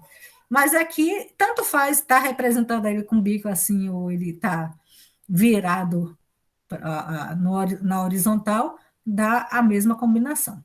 E aí a gente observa que quando a gente considera simultaneamente 2 genes, cada um controlando uma característica, textura e cor. Então, tem o gene R e o gene V, cada um controlando. consegue-se obter os gametas. Faz-se as combinações das gametas, a gente vai ter uma combinação de genótipo da seguinte forma: 9 indivíduos vão carregar um gene dominante de cada gene, ó. Então, 9 indivíduos têm um Rzão dominante, pelo menos um, e 9 tem um V. Então, se a gente conta, ó, 1, 2, 3, 4, 5, 6, 7, 8, 9. Essas 9 aqui, ó, que eu contei, tem um dominante de cada um, que condiciona a semente lisa e amarela. 3 vão ter apenas o dominante de R. Quem são os 3 que têm o dominante de R? Esses 3 aqui, ó, que ela é lisa e verde. 3 tem apenas o dominante de Vzão. Quem são esses aqui? São esses 3 aqui, ó, esse e esse. Ela é enrugada e amarela. E um apenas tem a combinação duplo recessivo, que é esse aqui, ó. Ele vai ser verde e enrugada. Então, é esperado, quando a gente está estudando simultaneamente a herança de duas características, como textura e cor, que na minha geração F2, que é essa geração aqui, eu obtenha uma proporção fenotípica de 9 para 3 para 3 para 1, onde os genótipos esperados são esse aqui: 9 com os 2 genes dominantes simultaneamente, 3 com apenas o primeiro gene dominante, 3 com o segundo, e um indivíduo com todos os alelos recessivos. Então, dá uma proporção na F2 de 16 indivíduos, segregando na proporção 9 para 3 para 3 para 1. Isso aqui quem disse foi Mendel. Se eu vou fazer um experimento no campo, um experimento fictício, um experimento na estufa, eu sei que se estiver envolvido na herança dessa característica 2 genes, um para textura e um para cor, cada um com 2 alelos, ó, Rzão, Rzinho, Vzão, Vzinho. Isso, se minha hipótese estiver correta, na minha geração F2, é esperada que a minha população que eu obtive no campo, na estufa, ela tem uma segregação que se aproxima a 9 para 3 para 3 para 1, que é a segregação mendeliana. Assim como se eu estivesse estudando apenas textura ou cor separadamente, ó, se eu falasse, não, eu não vou estudar textura e cor junto, não, eu quero estudar separado. Ok, vamos montar um experimento, então, um liso rugosa, vai ter na F2 3, 4 liso para 1 rugosa, como a gente viu na primeira lei. E vou montar outro experimento para cor, amarelo e verde, a semente. Ok, na minha F2 eu vou obter uma proporção de 3 amarelo para 1 verde. Mas isso representa a lei do produto das probabilidades. Se eu multiplicar 3 quartos lisa com 3 quartos amarela, eu vou ter, ó, 9 em 16, que vão ter simultaneamente a característica lisa amarela. Se eu multiplicar 3 quartos vezes 1 quarto aqui, ó, eu vou ter 13 em 16, que vão ser lisas e verdes. Se eu pego essas aqui, ó, 3 quartos com essas aqui, ó, vou ter rugosas e amarelas. Se é 1 quarto rugosa vezes 1 quarto lisa, ó, vai ser 1 em 16. Então, quando eu estudo, como os genes são independentes, se eu estudar eles separadamente em F2, eu vou ter 3 para 1 na minha F2. Se eu faço estudo simultâneo, conforme esse que a gente acabou de mostrar, para essas duas características, eu vou ter uma proporção de 9 para 3 para 3 para 1. Então, representa o produto das probabilidades das suas ocorrências em separado. Então, se eu estudo usando uma característica controlada por um gene com 2 alelos, 3 para 1. Se eu estudo simultaneamente os dois, vai ser em F2 9 para 3 para 1. Aí pronto, montei o experimento, eu vou querer analisar textura e cor junto. Então, eu já sei que se minha teoria, minha hipótese estiver certa, de que cada característica é controlada por um gene para textura e outro para cor, cada um com 2 alelos, em F2 eu vou ter uma proporção próxima a 9 para 3 para 1. E aí eu vou fazer uma análise estatística com a análise o Q quadrado, exatamente como a gente fez para a textura da semente. Então, eu tenho aqui, ó, uma tabela em F2 mostrando uma segregação que foi obtida para a textura e cor da semente do milho, né? A cor amarela ou branca e a textura da semente lisa rugado. Então, ó, 100% o parental 1 era puro para a característica lisa amarela, o pai 2 era puro para a característica branco e rugado, F1, ó, seguiu a característica do pai dominante, então ele é amarelo liso, e F2 eu tive essa segregação aqui, ó, que se aproxima a 9, amarelo liso, para 3, amarelo enrugado, para 3, branco liso, para 1, branco enrugado. Está muito próximo a 9 para 3 para 1. Mas eu não posso afirmar que no estudo da herança da textura e cor da semente do milho está envolvido 2 genes, cada um com 2 alelos, um para cada característica, se eu não fizer análise estatística para comprovar que realmente aqui está se aproximando a 9 para 3 para 1. Para isso, ó, eu monto aquela tabela de Q quadrado, aonde eu vou colocar aqui as 4 classes fenotípicas da F2, ó, que a gente viu ali na tabela, onde eu anotei, eu tabulei, eu fui lá e anotei. Ó, lá no meu experimento eu contei 268 amarela lisa, 86 amarela enrugada. E aí jogo para poder fazer a análise estatística aqui, ó, a frequência que eu observei, a frequência que é esperada exatamente 9 para 3 para 1, substituição na fórmula de Q quadrado. Então, a gente, ó, se a gente pegar a amarela lisa aqui na tabela, ó, 268 lisas. Quanto amarela enrugada? 86. Verde lisa, 97. Verde enrugada, 29. Vamos somar para ver o total de semente? 480 sementes analisadas. Ah, beleza. Qual que é a frequência esperada se a segregação fosse exatamente aquela segregação de 9 para 3 para 1, ou seja, em cada 16 sementes, 9 para 3 para 1. Já que eu não obtive 16 sementes, eu obtive 480 sementes. Então, a gente divide 480 por 16 partes, ó, vai dar um valor de 30. Quantas partes, então, em 480 corresponde a 9? 9 partes aqui em 480. Então, 30 vezes 9, então, é esperado uma frequência de 270 sementes lisas na população, amarela lisa na F2. 30 vezes 3, ó, quantas são esperadas aqui? Amarela enrugada, 90, ó. Novamente, aqui também, verde lisa, como é vezes 3, esperada 90. E uma parte, então, de enrugada lisa, nessa proporção de 9 para 3 para 1, seria 30. Então, 9 partes de 480 é 270 sementes, 3 partes de amarela enrugadas e verde lisa são 90, e uma parte de verde enrugada para 480 é 30. Então, a gente vê que os valores observados no experimento e esperados exatamente uma proporção de 9 para 3 para 1 de 480 são bem próximas, mas não basta ter valores próximos se eu não fizer análise estatística, eu não publico em lugar nenhum. Então, vamos fazer a análise estatística considerando a hipótese de que a frequência observada aqui, ela se ajusta a uma frequência de segregação 9 para 3 para 1. Ó, fó, fé, fé. Só substituir, ó. Frequência observada, esperada, dividir esperada. Lembrando que aqui é multiplicado por 2 antes de dividir. Aplico a fórmula para cada uma das linhas, ó. Obtive, eu tenho 4 classes fenotípicas, 4 valores de Q quadrado que são somados no final. Então, somei os 4 valores, obtive 0,77, o meu Q quadrado calculado. É calculado porque eu calculei para chegar a esse valor. Quando eu tenho o Q quadrado calculado, o que eu preciso agora, meu povo? Depois que eu calculo... Comparar a hipótese se rejeita ou se aceita. Mas para comparar a hipótese, eu preciso achar quem antes? O tabelado.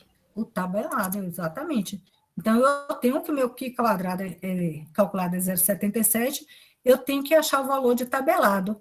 Mais uma vez, o tabelado eu tenho que ter o nível de significância, que eu já sei que ele é fixo, não muda, que é o de 5%, e o grau de liberdade para achar ele é o número de classes fenotípicas menos 1. Agora eu tenho 4 classes fenotípicas, ó. 1, 2, 3, 4 classes fenotípicas. Então, meu grau de liberdade naquela tabela agora é 3. Eu vou fazer a interseção de 3 graus de liberdade, nível de significância de 5. E vou achar, 3 graus de liberdade, 5 de significância, dá um valor de 7,82. Esse é o meu Qi quadrado tabelado. Lembra que o anterior era 3,84, porque era 1 grau de liberdade apenas. Agora eu tenho que é 7,82. Eu comparo o valor tabelado com o valor calculado. O valor calculado aqui, mais uma vez, é menor do que o tabelado. Quando o valor calculado é menor do que o tabelado, o que eu concluo em relação à minha hipótese formulada?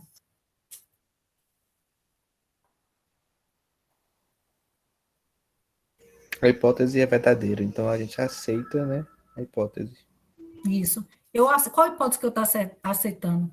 Que aqueles valores que eu obtive lá na minha F2, no meu experimento, eles se ajustam a uma segregação que se aproxima 9 para 3 para 3 para 1. Eu estou aceitando que a segregação está ocorrendo dentro da proporção mendeliana. E aí, como é que eu escrevo essa conclusão? Eu vou lá, aceita a hipótese que as características textura e cor das sementes estão segregando uma proporção de 9 para 3 para 3 para 1 na geração F2. E o que isso indica genotipicamente? Indica que na herança da característica estão envolvidos 2 genes, um gene para textura e um para cor. E cada um deles com 2 alelos, havendo uma relação de dominância completa de um alelo sobre o outro. E aí, conforme a gente aprendeu na primeira lei, também se eu for montar um experimento, eu vou usar todo aquele mesmo procedimento. A diferença aqui agora, como eu estou analisando simultaneamente 2 características, cada um controlado por um gene, esperado uma proporção não de 3 para 1, mas sim de 9 para 3 para 3 para 1. Se fosse o retrocruzamento 2 aqui, que eu estivesse analisando uma hipótese, qual seria a minha hipótese de segregação?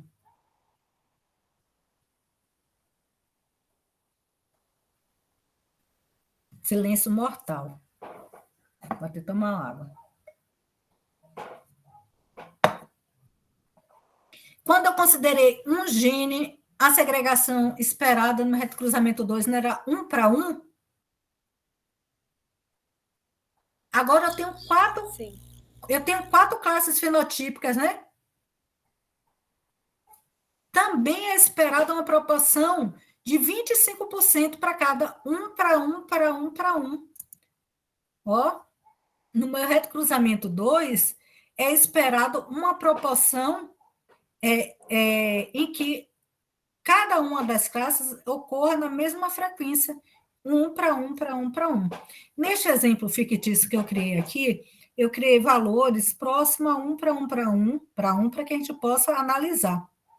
Então, eu tenho aqui a minha hipótese de segregação é que na população retrocruzamento 2, que eu obtive cruzando o F1 com o parental 2, eu vou ter uma segregação que se aproxima 1 para 1 para 1 para 1. Eu criei essa hipótese, cruzei, e quando eu coletei os dados, eu tive esses valores aqui. Amarela lisa, 119, amarelo enrugado, 122, verde lisa, 118, verde enrugada, 121. Somei, eu tenho um total de 480 sementes. E aí a gente sabe que para cada 4 sementes, uma vai ter cada uma dessas classes fenotípicas. Para que eu saiba qual era a frequência esperada se elas estivessem segregando exatamente 1 para 1 para 1 para 1, eu pego esse 480 e divido por quem?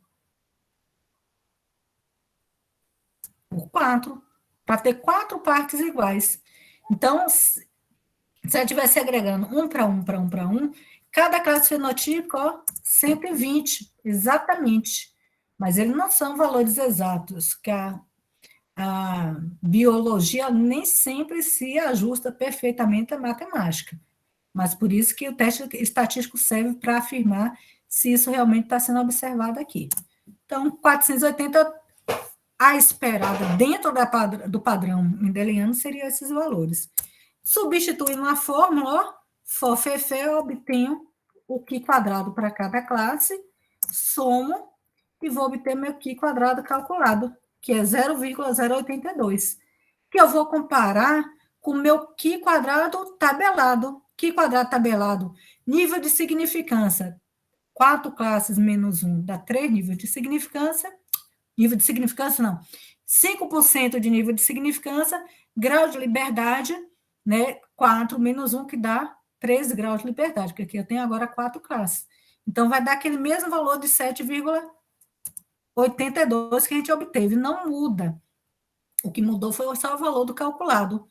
Quando eu obtenho um valor calculado menor do que o tabelado, eu aceito ou rejeito a hipótese de segregação 1 para 1 para 1 para 1. Aceita? Aceito. Se o meu valor aqui fosse 8,82, eu ia aceitar que a segregação daqueles valores estava se ajustando a 1 para 1 para 1 para 1? Não, Eu ia Não, rejeitar. ia rejeitar. Exatamente. Aí esse valor, por isso que ele serve como critério de decisão em relação à minha hipótese. Quando ele é menor, isso indica que aquela diferença que a gente está observando entre a frequência observada e a esperada é tão pouca que ela realmente se ajusta à segregação mendeliana. Agora, se aqueles valores fossem muito distantes, esse valor calculado também, ele vai ser maior do que o tabelado, mostrando que não, ele não está segregando na proporção mendeliana. A explicação deve ser outra, mas não é a explicação de que está envolvido 2 genes, um para cada característica, havendo relação de dominância. Não é isso. Tem que investigar ainda, porque não é isso. Então, nesse caso, confirmou o anterior, e aqui na conclusão, a hipótese, né? A gente está aceitando a hipótese que a característica textura e cor das sementes, nessa geração de recruzamento 2, está se ajustando a segregação próxima a 1 para 1 para 1 para 1. Isso indica que tem 2 genes, um para textura e um para cor, cada um com 2 alelos, havendo uma relação de dominância. Então, vocês observam que o resultado do recruzamento 2, usando a mesma população inicial para o cruzamento, para obter ela sempre vai confirmar o resultado da F2. Nunca vai contradizer. Mudou só a proporção. Está vendo que foi observado no recruzamento 2. A conclusão é a mesma. Viu como a gente consegue trazer um conceito tão antigo que a gente aprende lá no 2º grau, não consegue enxergar uma aplicação para dentro da área vegetal, que é a área que vocês estão se formando. Então, vocês estão se formando para engenheiros florestais, onde vocês estão trazendo o conceito de mendelismo com aplicação prática. Então, a atividade 2 é justamente vocês fazerem uma simulação como essa que eu fiz, com a segregação próxima a 9 para 3 para 3 para 1, 1 para 1 para 1 para 1, para poder aplicar essa análise estatística. E aí, o que indica essas 2 proporções que a gente viu até agora? Né? Que, genotipicamente, estão envolvidos 2 genes, cada um com 2 alelos, havendo uma relação de dominância. Isso ocorre porque os genes são independentes, ou seja, eles estão em cromossomos diferentes. Existe uma situação que a gente vai estudar lá na 3ª unidade, que quando os genes estão envolvidos no mesmo cromossomo, mas a uma determinada distância tão grande, ele também pode se comportar de forma independente e ter essa segregação que a gente observou na F2 e no recruzamento 2. Né? Mas conforme foi feito na época de Mendel, porque esse conceito agora é pós-mendeliano, são algumas exceções, mas o conceito mendeliano não muda. Ele é tão genial que hoje em dia ninguém conseguiu contrastar o que ele disse, muito pelo contrário. Né? É usado para análise experimental. Para terminar, gente, se a gente viu aqui envolvido um gene, 2 genes, que eu sei que se ele tem um gene só, ele tem 2 tipos de gameta. Metade do gameta azão, metade azão, se ele for um heterozigoto. Se ele tiver 2 genes envolvidos, ele vai produzir 4 tipos de gameta. Azão Bzão, azão Bzinho, azinho Bzão e azinho Bzinho. Mas se ele tivesse 4 tipos, qual seria a forma prática de determinar o gameta? A forma prática é pegar cada gene aqui, ó. Primeiro eu pego o gene A. Eu tenho 2 formas aléricas. Eu vou representar um aqui, ó, e outro embaixo. Metade é representada pelo azão e o azinho. O próximo gene, eu também tenho duas formas alérgicas. Eu vou representar cada uma forma alérgica aqui na frente de azão, ó. Metade Bzão, metade Bzinho. De azinho eu faço a mesma coisa, repito o processo. O C só tem uma forma alérgica. Então, na frente de cada B, eu repito ele, ó, uma única vez, porque ele só tem ele, não tem outra forma alérgica. O D, por sua vez, aparece duas formas alérgicas, ó. Metade Dzão, Dzinho na frente de cada C, ó. Metade de cada.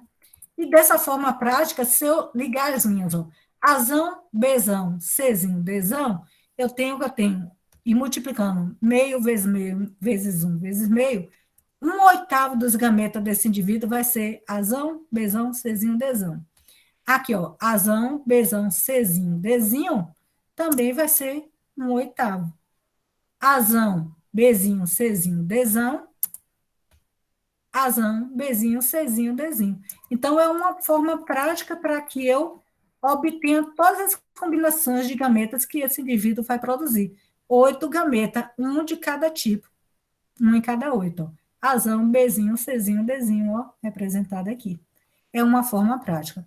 Uma outra forma prática que eu prometo, a último slide, que eu tenho para determinar, se eu fosse realizar o cruzamento, esses dois parentais aqui, agora cada um com 4 genes, ó. Parental 1 poderia ser uma planta, um animal, com esse outro parental aqui. Para eu fazer esse cruzamento, eu ia ter que achar todos os gametas desse aqui, todos os gametas que esse produz, e fazer aquele quadro mendeliano, aquele xadrez mendeliano, combinando todos eles. Mas existe uma forma prática, bem prática, que vocês vão ver que é bem rapidinho.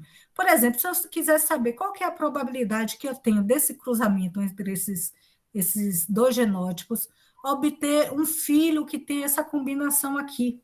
Azão, azão, Bzão, Bzão, Czão, Czinho, Dzinho, Dzinho. Uma forma bem rápida e prática e certeira é pegar, ó, cada um dos descendentes, dos parentais, desculpem, e eu vou, ó, pegar e cruzar. Esse gene do parental eu representei cada um por uma cor aqui para ficar mais fácil. Então, esse é o parental 1 e esse é o 2. Ambos têm o GNA heterozigoto, azão, azinho, azão, azinho. Eu vou cruzar eles dois, ó. Eu vou ter 1/4 azão, azão, metade azão, azinho e 1/4 azinho, azinho. Faça a mesma coisa com Bzão, Bzinho, Bzão, Bzinho. Cada um tem aqui, ó. Vou ter a mesma proporção, 1/4, meio e 1/4 Bzinho, Bzinho. Agora eu vou cruzar Czão, Czinho com Czinho, Czinho do parental 2. Ó, eu vou ter Czão, Czinho e Czão e Czinho, Czinho. Metade vai ter essa combinação e metade essa. E agora eu vou cruzar do parental 1 com 2, ó, Dzão, Dzão versus Dzinho, Dzinho, ó. Eu tenho que 100% vai ter essa combinação Dzão, Dzinho, porque é a única, esse produz gameta Dzão e esse Dzinho, então todos os descendentes só podem ter essa combinação Dzão, Dzinho. Aí eu quero saber a probabilidade de ter um descendente com essa combinação. Eu vou colocar ele aqui, ó. Qual a probabilidade de ser azão, azão? Ó, 1/4. Bzão, Bzão, 1/4 também. Czão, Czinho, meio. E Dzão, Dzinho, 1. E aí é só multiplicar esses valores, 1/4, 1/4, meio e 1. Eu tenho a probabilidade de a cada 32 descendentes ter um com essa combinação desejada. Ah, não, mas na verdade, essa combinação aqui de baixo da descendência é mais interessante. Qual a probabilidade que eu tenho que ter esse descendente? Eu vim aqui, ó, azão, azinho, a probabilidade é meio. Bzão, Bzinho, meio também. Czão, Czinho, meio. Dzão, Dzinho, 1. Multiplico 1 em cada 8 descendentes. Então, de forma prática, qualquer combinação de descendência que eu tenho aqui, eu só faço a substituição aqui, ó, pelo que a gente calculou aqui, ó, gene a gene, e eu acho. E aí eu sei, inclusive, que a probabilidade de eu ter uma descendência com essa combinação de baixo é maior do que a de cima, porque aqui a cada 32 descendentes, um vai ter essa combinação. Esse aqui não, a cada 8 descendentes, um vai ter essa combinação desejada. Então, é um modo prático de determinar os descendentes de um cruzamento, a probabilidade de descendência de um cruzamento. Pronto? Demorou, mas acabou. Entenderam, gente? Aplicação moderna do mendelismo para uso dentro de uma área vegetal, que vocês podem usar, inclusive, para fazer investigação, publicar artigo usando esses critérios. Ficou entendido? Eu sei que é muita informação, a aula está gravada, eu vou colocar também no Classroom, caso vocês precisam rever qualquer uma das etapas, vai estar lá gravadinho. Lembrando que a Isadora está aí na parada agora para poder também ajudar com dúvidas. E lembrando que o livro de Genética na Agropecuária, que é aquele que a gente usa com vocês, é o livro que eu tiro todos esses exemplos. Então, toda a aula é preparada usando aquele livro. Vocês podem pegar, podem não, vocês devem pegar o capítulo 5, que trata desse conteúdo, e dar uma lida para poder fixar o que a gente viu hoje, que ela mostra toda essa passo a passo que a gente fez na aula de hoje, tá bom? Antes de terminar, eu queria ver com vocês o seguinte, eu preciso marcar um horário para que a gente possa